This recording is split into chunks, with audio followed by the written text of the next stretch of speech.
Hello, everyone. Welcome back to another episode of Creepy Tales and Urban Legends. And this one here is definitely going to seem a little bit different from some of the other videos because this is going to be a little bit more of a vlog.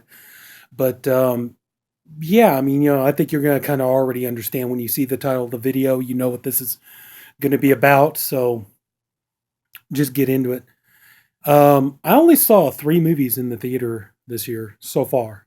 2019 isn't over yet, but yeah, the only three movies I've seen in the theater this year. First one I saw was The Dead Don't Die, and I thought that was okay. The second movie I saw was Once Upon a Time in Hollywood, and then the third movie I saw was Joker. And you know what? I got to be honest with you. I kind of just, ever since I saw Once Upon a Time in Hollywood, I just really wanted to talk about it, and just really wanted to.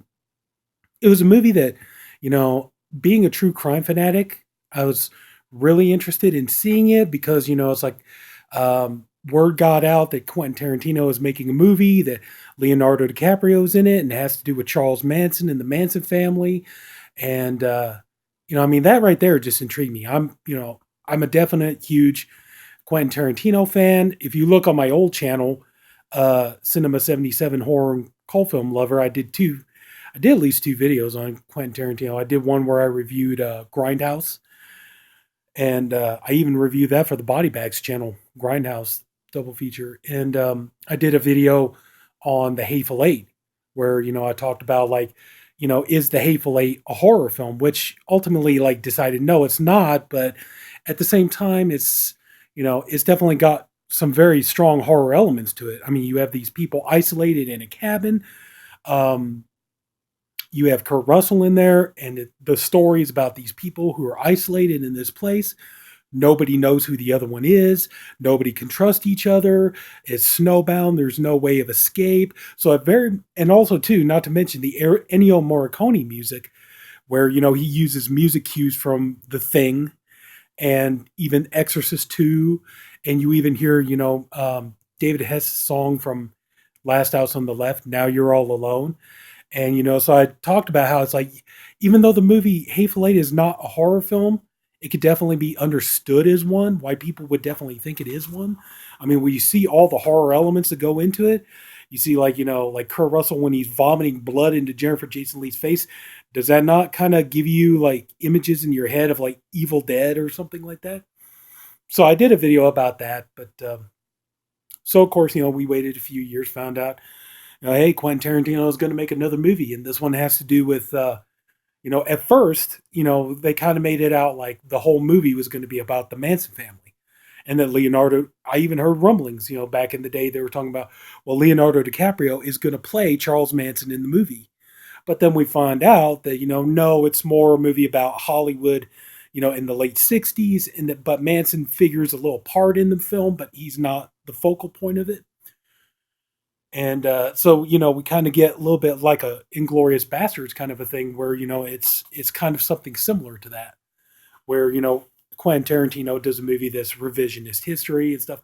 And just so you know, I'm gonna come close, but I'm really not gonna give away any spoilers for those who haven't seen the movie yet, because the reason why I want to talk about this is because honestly, I can't remember the last time where I went to go see a movie where from the very beginning of the movie up until the climax of the film, where I felt such dread watching a film. I can't remember the last time I felt that way. And I felt that way when I went to see Once Upon a Time in Hollywood. Now, we had three movies come out this year in 2019 on the Manson murders, at least three movies. There's probably some more independent stuff that I don't know about, but the first movie we had come out was The Haunting of Sharon Tate. Now, I haven't seen the movie yet. I can't tell you if it's good or not, but that's also kind of a revisionist history film about, the Manson murders and Sharon Tate and things like that. I haven't seen the movie yet, but I hear it's not very good. At one point, I was going to try to watch it on Amazon, but for whatever reason, Amazon kept kicking me off. It wouldn't let me watch it. Okay. But so anyway, yeah, so there was that movie. And honestly, what I thought it was going to be, and I even told somebody this who had seen the movie. And I told him I thought what it was going to be. I thought it was going to be a movie where, see, there's this infamous story. If you know the history of the Manson murders and Sharon Tate and things like this, See, I believe it was like back in like 1966 or somewhere in that area, where this was before Sharon Tate ever met and married Roman Polanski. She was dating Jay Sebring, one of the unfortunate, people who was killed that night in 1969, and they were together. They were in a relationship, and they were living in this house that was owned by the late producer Paul Burns. Well, supposedly Paul Burns committed suicide in this house, and so so they stayed in this house, and Jay Sebring lived there, and but he had to go on a trip, and Sharon Tate was alone in the house. Well, as the story goes, one night she woke up, and this story's been told a zillion times. I'm sure it's been told on like celebrity ghost stories and things like that. Get the documentary. You can find it. You can find that DVD anywhere. Get the documentary 6 Degrees of Helter Skelter, and they go into depth on that story too. But the story goes that one night Sharon Tate she was there in the house. She was by herself. She wakes up in the middle of the night and she sees a ghost. It turns out she saw the ghost of Paul Burns, the producer, and she saw him just kind of walking through the room, and I think saw him walking out of the room and stuff.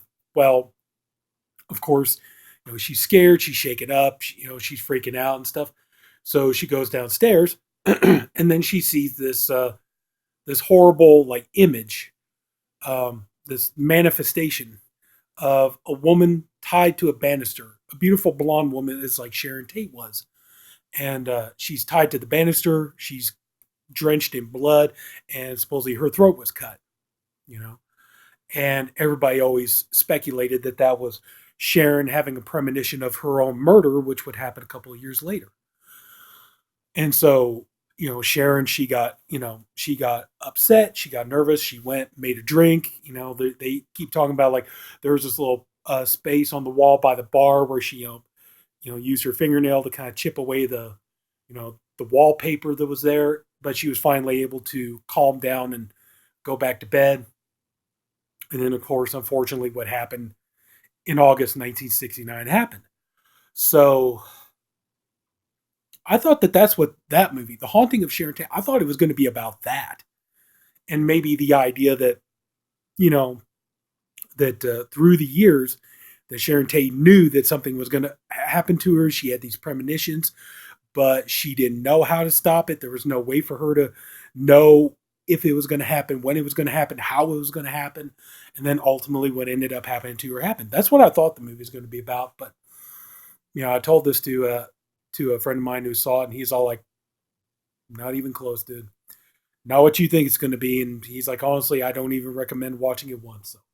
But I haven't seen it yet. If I come across it, I'll probably check it out. But then we had a second movie come out this year on the Manson family, and that one I think was very much less received, and that was the movie Charlie Says, which was directed by Mary Herron, written by Guinevere Turner, and horror fans know them. They're the writing directing team behind American Psycho. American Psycho, brilliant movie. Mary Herron's a definite force to be reckoned with as a director. But I think this movie just didn't really. I don't know. I mean, I could be wrong about this. I mean, maybe the movie, had more appeal than I thought it did. Maybe it found more of an audience than I thought it would. But I don't think this movie really struck with anybody, to be honest with you. I think because the story deals with, I believe it's like a female criminal psychiatrist who she ends up, trying to deprogram the Manson girls. I think it's like, Susan Atkins, Leslie Van Houten, Patricia Krenwinkel, maybe more. I don't know, but I haven't seen the movie yet. But it's supposed to be about the story about this psychologist who, deprograms them after all the things that Manson had done. And I think a lot of people just, I don't know. I think a lot of people just were like, I just don't really want to watch a movie about that. I don't really care about the Manson girls. I don't care about, it's like when these girls, when they tell you the details of what they did, like, Susan Atkins proudly and boldly proclaiming that she stabbed Sharon Tate, and that, Sharon Tate begged for the life of her baby. And, Susan Atkins, told her, look, bitch, I have no sympathy for you. You're going to die. And I don't feel a thing about it. And all this other kind of stuff. And, they, and watch documentaries, Leslie Van Houten, Patricia Krenwinkel, they all admitted that, well, see, that was kind of the thing. Like, and I think that's one of the reasons too why people were kind of irritated by that movie. Maybe is that they figure, oh God, yeah, these girls don't want to take, they don't want to take responsibility for what they did. Oh, it was all Manson. They had no part in it and stuff like that. But watch documentaries, watch interviews with the girls. They admit that they still had some self control, and they admitted that they knew what they were doing. They admitted they knew it was wrong, so on, so forth. And so there you go. So I think just kind of like a movie, talking about, oh, the poor Manson girls, oh, they were so misled by Charles, and it was all his fault, and oh, these poor girls never would have done it had it not been for him and stuff. And it's like, I don't think a lot of people really bought into that. I could be wrong. Wouldn't be the first time I was wrong, but anyway, just that's neither here nor there. But anyway, I got way off track. I'm sorry. Let's get back to it. We were talking about Once Upon a Time in Hollywood, and the thing is, it's like, why I felt such a sense of dread about that movie was because I knew going in, Quentin Tarantino. I mean, he could go any way. You have no idea. And then I heard stories about, at first they were talking about, like reporters and stuff were going on the rampage after Tarantino, saying that why was Margot Robbie not the star of the movie? Why was Brad Pitt and Leonardo DiCaprio? Why were they the stars of the movie? And, of course, Tarantino has that very famous response. I reject your hypothesis. But that was kind of the thing. Everybody, why is, Brad Pitt and Leonardo DiCaprio, why are these two guys the stars of the movie? How come Margot Robbie playing Sharon Tate, why didn't she have more of a character in the movie? Why was the movie not about her and everything else? And I agree with what Tarantino said when I watched that movie. It's like, even though Margot Robbie is not in the entire movie, the character of Sharon Tate she really does hold, such influence over the entire story, even though she's not the main focal point of it, And like I said, the story is pretty simple. You've already heard what it's about. The story details Rick Dalton, played by Leonardo DiCaprio, and his stunt double, Cliff Booth, played by Brad Pitt. And these two, Dalton is a failing actor in 1969, and he lives next door to Sharon Tate and Roman Polanski. And as his career is failing, Sharon Tate's career is on the rise. But then we have the situation, while the story is about Dalton trying to repair his, movie career and stuff, you have this hovering influence of Sharon Tate, Charles Manson, and the Manson murders and stuff like that. And one thing that I remember people saying about it before I saw the movie was they were talking about, what really makes this movie really different? This movie really has much more. This movie pays very little to no attention to the Manson family. Very little. As a matter of fact, the actor who plays Charles Manson, he's only in the movie for just like a couple of minutes, And so they said, and I think that was ultimately, I think that's what Tarantino was going for. Is like, I think he felt there were enough movies and miniseries and everything else that focused on Manson and his followers. He probably might have felt like, well, it's time to do a movie where the focus is much more on Sharon Tate and the people in Hollywood and how they reacted to what happened and everything else. So, but I remember, and people were saying that even though Margot Robbie was not in the whole movie, she was splendid. I've even heard people talk about she really, even though she's not in the movie all that much, she really needs to get nominated for Best Actress, or at the very least, Best Supporting Actress for this movie. And after watching the movie, I agree with that because, when you watch the movie, Margot Robbie, she makes Sharon Tate completely sweet, beautiful, likable, charming. And the thing is, it's like you heard people say that's how Sharon Tate was in real life. She was just this bubbly, lively, just wonderful person. Just full of life, full of charm. Everybody loved her. It's like, how could you not? That was the thing. And I remember going into the movie, really, knowing that Tarantino could show the Manson murders as they occur. He could show them, in a different way. And I'm not going to tell you which. Like I said, I don't want to spoil it for anybody who hasn't seen the movie yet. But um, watching that and seeing Margot Robbie playing the character in the movie, I did not want to watch her die. I really didn't. I mean, I know unfortunately Sharon Tate was murdered in real life, and and I knew that that's history. Unfortunately, that's what happened. But that was something I just really did not want to see. Seeing Margot Robbie in the movie so sweet and lovely and beautiful and everything else, I did not want to watch her get killed. And then the thing is, though, too, it's like you got Brad Pitt and Leonardo DiCaprio. They're in the movie, and that's the thing. They're not playing real life characters. They're playing fictional characters. And so so the thing is, it's like you go into this movie, and it's like people could say, "Oh, it's DiCaprio." You know, Tarantino is not going to kill off DiCaprio. Go watch Django Unchained. Okay, that's all I'm going to say. He's not going to kill Brad Pitt. Where Tarantino is known for making his movies on his terms, and it's all like he's had movies where he's had big name stars, and he wipes out everybody. Everybody dies by the end of the movie and stuff like that. So it's easily possible that, it's easily possible that, Tarantino could kill off these characters, and then also too, he's creating not only Sharon Tate, but he's also building on the characters of Rick Dalton and Cliff Booth and making them, even though they're fictional, they're kind of they're fictional characters that are kind of based on real actors and stuff. Where even like Rick Dalton, you could see a little bit of like Clint Eastwood in that character because at one point in the movie, Dalton's not having luck. He's doing Western TV shows and things like that, but he's not having luck getting movie roles in Hollywood. So what he ends up doing is his character goes to France, or not France, sorry, Italy for a few months and becomes a star of spaghetti westerns, much like what happened to Clint Eastwood. Back in the day, Clint Eastwood was doing Rawhide and his career wasn't going very well. He couldn't get jobs in movies and things like that. So he ended up getting offers to go over to Italy and do these, spaghetti westerns. He did, and that's what revitalized his career. Then when he come back, Hollywood was willing to give him more of a chance. But so you see, kind of like the character of Rick Dalton going in that direction. But like I said, that to me is what caused the sense of dread was, he's creating these characters. They're really likable, really charming, fun. You like these characters. And it just, because if you don't know how it ends, throughout the entire movie, at least I did. I sat there the entire time, nervous, kind of white knuckled, grabbing the edge of my chair, waiting to see how Tarantino was going to have this whole thing play out.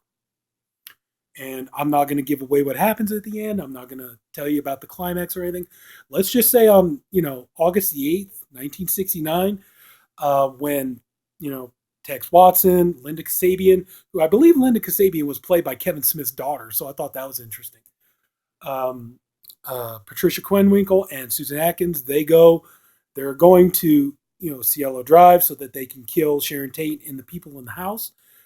But at the same time, they see Rick Dalton and Cliff Booth and decide that, they would make just as good of victims. And that's where I'm going to leave it. I'm not going to tell you any more about what happened. But there is a scene in the movie, though, where, and this goes back to what I was saying, is the fact that, Quentin Tarantino has no problems killing off his characters, no matter how big the star is playing, the part. So it's like there is this part where if you heard the story, it's genuinely true. There is a scene where Cliff Booth, played by Brad Pitt, he's he's driving in town, he's driving Rick's car, he's just running some errands for Rick and stuff. Well, he keeps seeing this cute hippie girl. And so he picks her up, gives her a ride. She asks, she's staying out at Spawn Ranch. Well, he knows where it is, and he's driving her there. And, he's talking about what he does. And, she's talking about she lives with this commune and stuff like that. And, at which point she offers sexual favors, which he turns down. And because he's like, yeah, I just now realize you're underage. And, that's not cool, He's like, yeah, if you were 18 or older, things could be different, but you're just a kid. So, but he takes her out there. He takes her out to Spawn Ranch, and he's talking to some of the hippies out there. He's talking to Tex Watson. He's talking to Clem Grogan and all this kind of stuff. And he's talking about he wants to see George Spahn, who unfortunately, it's like unfortunately Burt Reynolds was going to play George Spahn in the movie, but unfortunately Burt Reynolds passed before he could film the scenes, which that was tragic. But so anyway, so Bruce Dern was called in to play George Spahn in the movie. But he's talking about, yeah, I know George Spahn. I've known him for years. I've worked with him and stuff. And, I just want to say hello and I'll be on my way. Just say hello, check in on him and stuff like that. And, you got some name actresses playing the Manson girls, like I said, I think Harley Quinn Smith, Kevin Smith's daughter, I think she played Linda Kasabian. Dakota Fanning, I think she played Squeaky. I'm not sure. I know Lena Dunham played one of the Manson girls. I just don't know which one. Was it like Mary Bruner? I think I could be wrong, but anyway. But that scene though, it's like the way it's filmed, because that's what I was saying. And there's so much tension in that scene and so much suspense, because if you go into it and the Manson story, the Manson family, the murders, things like that, these people had no problems with killing and stuff, and the fact that like technically Brad Pitt's character doesn't mean much in the scheme of the universe, because his character in the movie is a fictional character. And we also know Tarantino does, tend to kill off, characters no matter who the actor is playing it.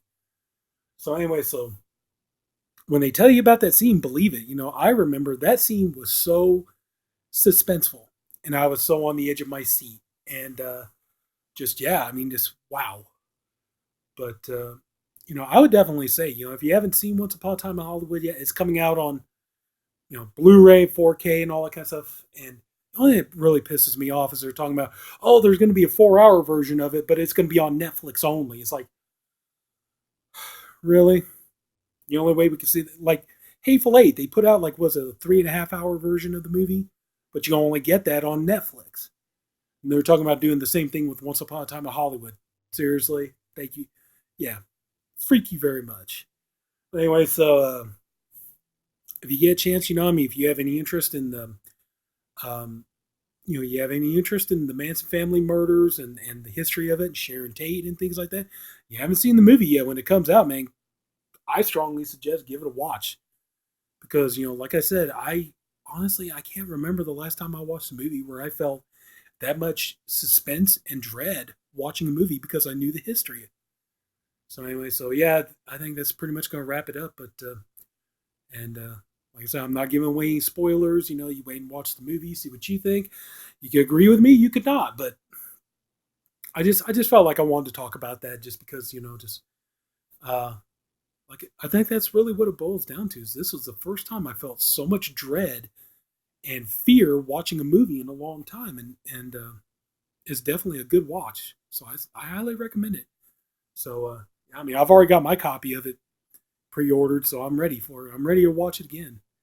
But I just don't know. I wonder if watching it a second time that I'm not going to have that sense that I did. But anyway, like I said, you may agree with me, you may not, but I just wanted to talk about it. I just wanted to kind of get that off my shoulders, and so there we go. So if anybody took the time to watch this video, I thank you for doing it. I appreciate you for doing it.